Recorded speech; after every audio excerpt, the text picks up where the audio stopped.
Okay, so given a smooth manifold M, we can introduce what's called a Riemannian metric, which is an inner product on the tangent spaces that smoothly varies with respect to the point on the manifold. So remember, an inner product is essentially a bilinear form on a vector space that is symmetric and positive definite. Symmetric in this case because we're working with real numbers. Um, so the point is that we introduce this smoothly varying inner product on the tangent spaces, and it gives us a notion of angles and lengths of vectors with which we can do geometry. Um, Now, the important thing is that this is a global structure, and what it means by smoothly varying is that if you take two smooth vector fields, then if you evaluate those vector fields along the inner product, you get a smooth function. Okay, so you can also view the Riemannian metric as a 0 to tensor field. Okay, so that means that its inputs are vector fields, two vector fields. So 0 to tensor field. Its output is a C infinity function on the manifold, and it's not just any 0 to tensor field.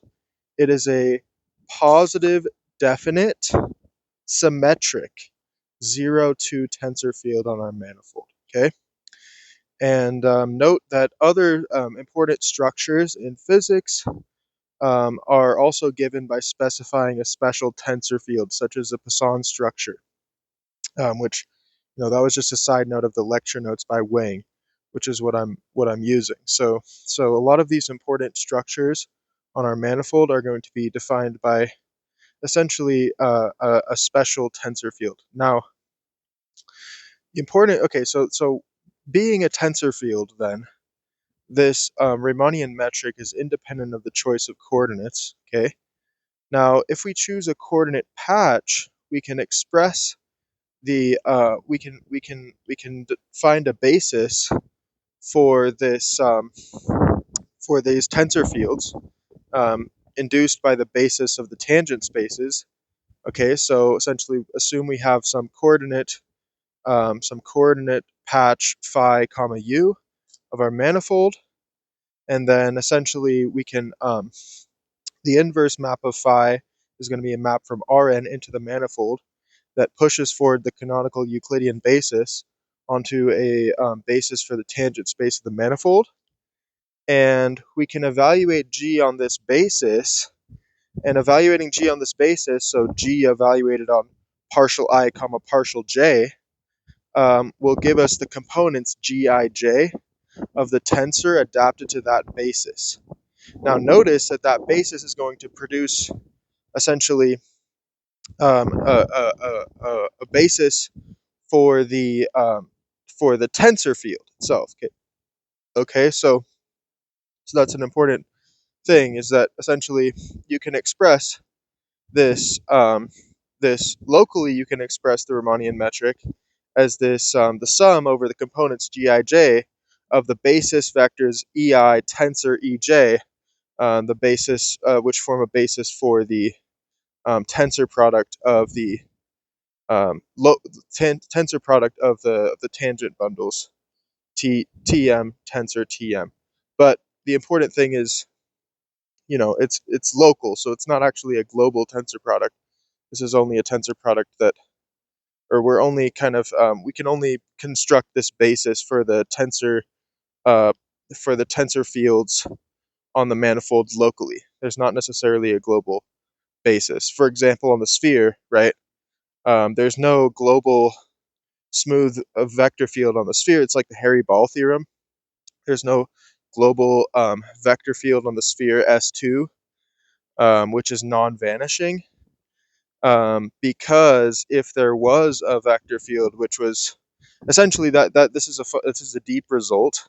There's a lot of different ways to prove it, um, but if you think about the reason why there's no like three-dimensional analog of the complex numbers to increase the number system from the complex numbers to the quaternions, you have to go up to a four-dimensional number system, there's a deep fundamental reason why there's no global non-vanishing smooth vector fields on the sphere. Okay, but that's the point, is that we can't construct this basis for the tensor fields over the manifold globally in general, but we can always construct them locally with respect to some coordinate system. Now, if we have two coordinate systems, it's important to understand how the components of the tensor change with respect to the change of coordinates matrix. Okay, and the important thing is that the tensor itself does not depend on the choice of coordinates. Okay, it's a coordinate-free, like it's a tensor field in the manifold. It doesn't care about the system of coordinates that we're using.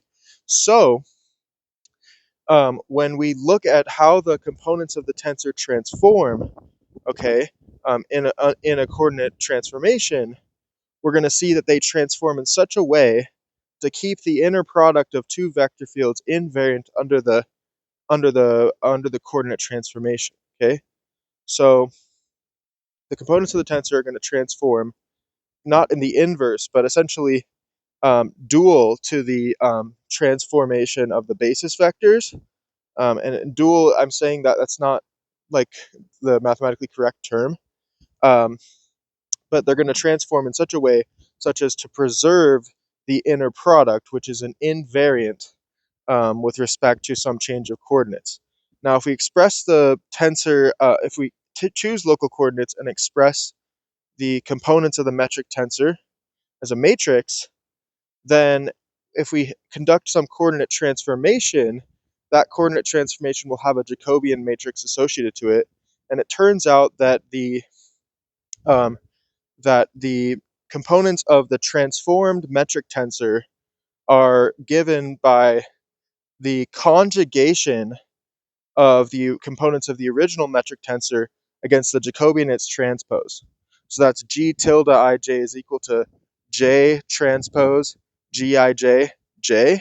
Okay, and the reason for this is somewhat profound, and geometrically I don't fully understand it, but algebraically the reason is that this transformation property ensures the coordinate free, or the tensorial property of the metric, which is that it's independent, the inner product should be independent of the coordinates chosen. Okay,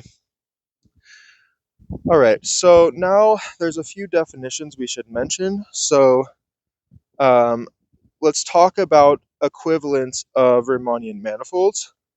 So first of all, given a function, even a smooth function from one manifold to another, if you have a Riemannian metric, or in general any sort of tensor field on the codomain, then you can pull it back to the domain. Okay, this is called the pullback. It's a very important um, um, structure in differential geometry and in manifolds.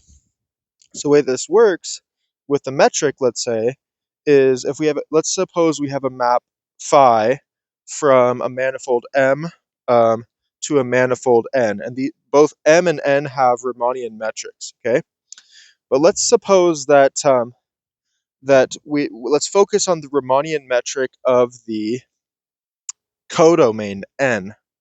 All right, and to pull this back to a metric on M, essentially we need a way to evaluate two vector fields. So if you give me two vector fields in the tangent bundle to domain space, let's say x and y, vector fields on the tangent bundle on M, then we can define their inner product to be given by g of the push forward of x under the differential of phi, comma, the push forward of y under the differential of phi. So we push the vector fields forward onto the manifold N, and then evaluate their inner product using the metric on N. Okay, so this allows us to essentially, given any smooth map from one manifold to another, we can pull back the tensor field, and so this allows us to define the notion of when two Riemannian manifolds are what's called isometric, okay? And when two Riemannian manifolds are isometric, you can find a local okay, first of all, let's define locally isometric. So two manifolds are locally isometric if you can find a local diffeomorphism, okay? So this means that the differential is an isomorphism of the map is bijective, and or sorry, no, the map is not local diffeomorphism. I think local diffeomorphism just requires that the differential is an isomorphism of the tangent spaces. But you can correct me on that. I need to look that up. I'll type it right here because I forgot the exact definition of local diffeomorphism. But the point is that, yeah, so the point is that if we have a local diffeomorphism, we can find a local diffeomorphism from these two manifolds such that the pullback of the metric on the codomain by this local diffeomorphism is equal to the metric on the domain, okay? So if we can relate the two metrics in this way via local diffeomorphism, by pulling back the metric on the codomain via this local diffeomorphism, we get a metric on the domain. Then what we have is a local isometry. Now, if this if this map is bijective globally, okay, so if it's globally a bijection, then what we have is an isometry, okay? So yeah, so an example of two manifolds which are locally isometric but not isometric would be like Rn and the flat torus, which you quotient out Rn by the integer lattice. And if you look at the projection map on like the quotient, basically the projection from Rn onto the flat torus, this is going to be a local diffeomorphism and an isometry of the metric, a local isometry of the metric, but the map is not globally injective, because you're for obvious reasons you're projecting onto the quotient of Rn by the integer lattice, so it's not going to be globally injective, and so it's not the flat torus and Rn are not isometric as Riemannian manifolds, but they are locally isometric. Okay, and then similarly, another important construction is if you have an inclusion map. So if you have a submanifold, okay, take any manifold and include it. Let's say we include it into Rn or into a larger manifold. Then, if we know the metric on this larger manifold, then we can just pull back that metric via the inclusion map, and we get a metric on our submanifold M. So this is called the restriction of the metric on the ambient space. You can restrict the metric to your submanifold via the pullback of the inclusion map, okay? And what this looks like geometrically is if you have a smooth immersion, or even stronger, a smooth embedding. So a smooth immersion means that the differential is injective at every point, which is a necessary assumption for our submanifold in order to preserve the positive semi-definiteness of our restricted metric, okay? So if we have a smooth immersion of a manifold M, let's say, into a larger manifold N, then geometrically, we can identify the tangent space to the submanifold M with the vector subspace of the tangent space to the manifold N, which is given by the push forward of the tangent space of M under the differential of the inclusion map. So we get this so if you picture like a surface, a parametrized surface in R3, for example, then the tangent space of that surface is just going to be this plane, which is like a vector subspace of the larger the larger tangent space of R3, which is R3. So, and then the reason why I'm telling you all this is because when we use this construction of pulling back the metric on the larger space to create a metric on our submanifold, that's essentially restricting the inner product of the larger tangent space to the sub-vector space, to the vector subspace of the tangent space, which is the tangent space to the submanifold. So we're just restricting the inner product to the tangent space of the submanifold, viewed as a vector subspace of the larger tangent space of the ambient manifold. Okay, this is important construction. Essentially, how you get an induced metric on a submanifold if you know the metric on the ambient space. And this actually gives us an important result, which is that every manifold has a Riemannian metric. Because if you just use the Whitney embedding theorem, then you can embed the manifold into all. If a manifold is of dimension m, you can, by the Whitney embedding theorem, you can embed the manifold into R2m plus 1, and then just restrict the canonical Euclidean metric on R2m plus 1. You restrict that canonical Euclidean metric to the submanifold, which is your manifold, by pulling it back via the inclusion map. Okay, so this is an important construction. It's how we get the route. For example, okay, if you include the sphere into R3, then you can get the round metric on the sphere. If you include the sphere S2 into R3, then you can, via this construction, you can get the round metric on the sphere, which is just a restriction of the Euclidean metric to the sphere. And you can calculate that in local coordinates. And that's a good exercise. If you try to put coordinates on the sphere, you're going to need to choose a coordinate patch. You're not going to be able to put global coordinates on S2 for reasons we already discussed. But you can choose a coordinate patch, and then given those coordinates, you can find the components of the induced metric, the round metric on the sphere. Okay.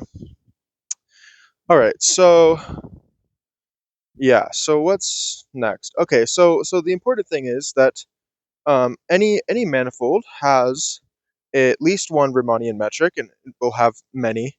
It turns out that the set of these positive, definite, symmetric 0-2 tensor fields form a cone. So it's invariant under linear combinations with positive coefficients. So it forms a positive cone of the larger infinite dimensional vector space of 0-2 tensor fields over the manifold.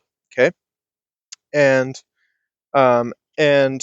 so we can look at, yeah, okay, that kind of concludes that comment. Another important thing that we should consider is we've defined what it means for two Riemannian manifolds to be isometric. Okay, so we can find a local diffeomorphism which is globally injective, such that the pullback of the metric of the codomain by this local diffeomorphism is equal to the metric on the domain.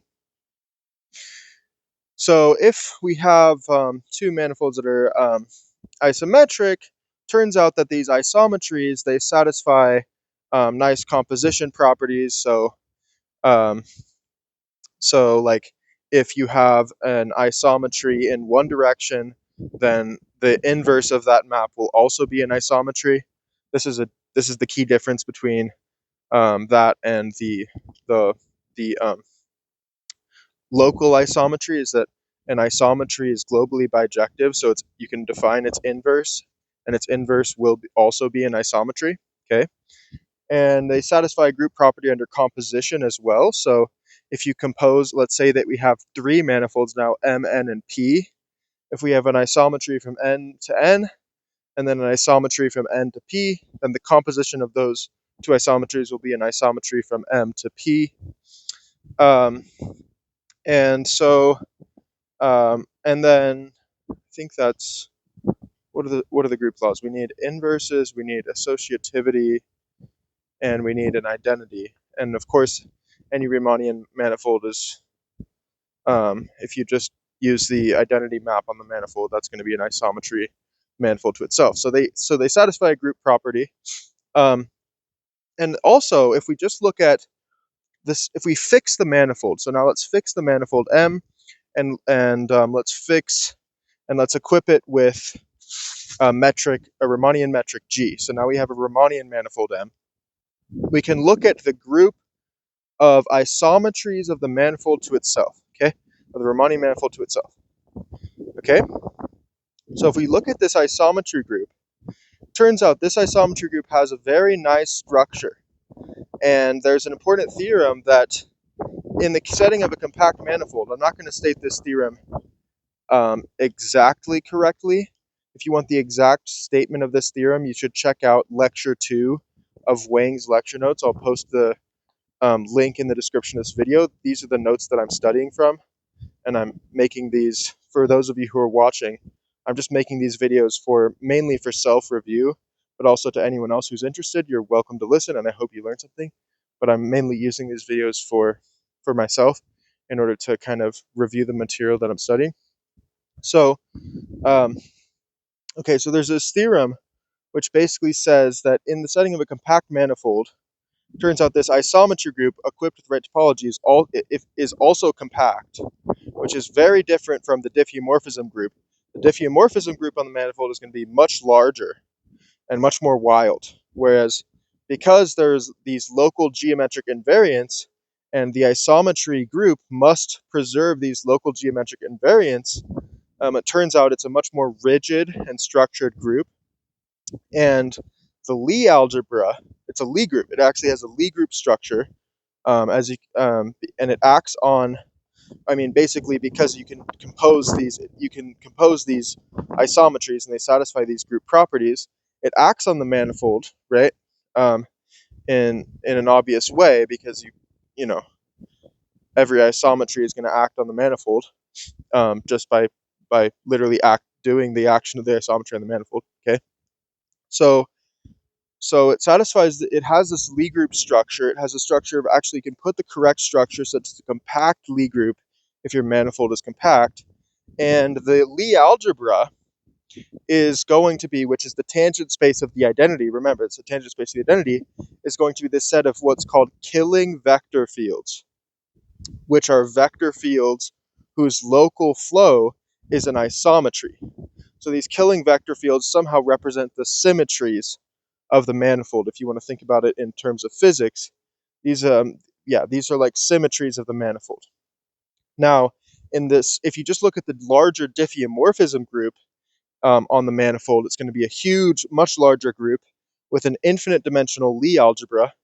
The infinite dimensional Lie algebra is just the set of smooth vector fields, right? And the smooth vector fields induce a local flow. That local flow, you can think of it as like a perturbation of the identity, and so gives you the connection between the Lie algebra and the Lie group via the exponential map. It's just take a vector field, look at its flow, okay? So again, you look at the isometry group of the manifold, and what's important is that it has a very, very rigid structure. And in the setting of a compact manifold, this isometry group has a Lie group structure, which is compact. And the Lie algebra is given by the set of killing vector fields, which are vectors whose local flow are isometries. Okay, so anything else I should note?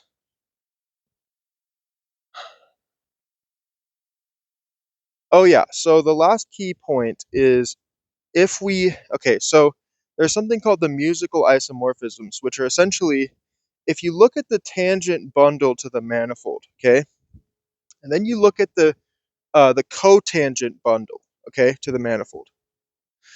Without the Riemannian structure, there's no canonical way to send the tangent space to the cotangent space. Okay, the two spaces are isomorphic. They have as finite dimensional vector spaces. the tangent space and the cotangent space are isomorphic at every point because they have equal dimension. But there is no canonical isomorphism between the two vector spaces. Now, with the introduction of a Riemannian metric, there becomes a natural isomorphism between the tangent space and the cotangent space. Namely, if we take a vector field x, or let's say let's look at a vector field x, and now let's evaluate x at the point P. Okay, so now we have a vector in the tangent space at a point P in our manifold. Where we want to send this vector is to the covector given by g of xp comma dot. Okay, so basically we send it to a covector which maps a vector y to g of xy. Okay, so we can construct a cotensor for every vector field. We can construct a covector field, namely just send the vector field x to the covector field g of x comma dot, and this provides an isomorphism of the tangent bundle, the cotangent bundle. And in coordinate form, if we choose a coordinate system of our manifold, and let's say that we're going to express this coordinate system partial I, okay? So we have some basis now which is adapted to this coordinate system. Let's express our vector field x in terms of this, locally in terms of this basis. So let's say x is equal to xi, x superscript I partial subscript I, okay? Where I'm using the Einstein summation convention. So what this musical isomorphism does, which is called the flat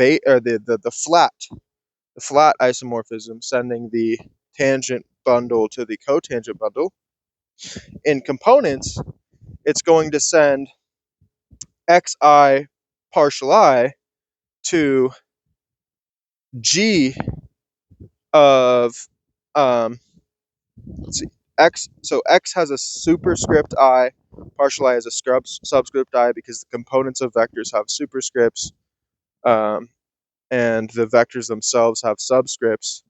So beta is essentially going to lower the index of the vector's component via the metric tensor. Okay, so it's going to be g subscript I subscript j x superscript I dx superscript j. All right. So essentially, you're going to get a one form. You're going to get a one form whose components expressed in the adapted basis dxj. The components, the jth component, is going to be gij, g lower script I lower script j, x superscript I. All right, and so essentially, yeah, you get that the components. So essentially, this isomorphism from the tangent bundle to the cotangent bundle acts by lowering the index of the component via the metric tensor, and that's why it's called the beta isomorphism, because beta means flat in music, and so that means like lower the pitch. Okay, and then the other isomorphism is the inverse, and this is the sharp mapping, which sends the cotangent bundle to the tangent bundle, and it raises the index. Okay, so it raises the index via the inverse of the metric tensor. Okay, so if you express the metric tensor in components as a matrix, then its components are typically expressed in terms of two lower indices, because it's going to act on two vectors. That matrix is going to be summed, or those components of the tensor. It's not really a matrix; it's a 0-2 tensor. A matrix is a 1-1 tensor. So these lecture notes are a little bit sketchy in terms of what they call a matrix, because technically speaking, a matrix is a 1-1 tensor, not a 0-2 tensor. Anyways, we take the components of this tensor gij, and we view it as a matrix. If you look at the inverse of that matrix, this is the then to the inverse we denote with superscripts. So G superscript I superscript J is the inverse of the metric tensor G subscript I subscript J.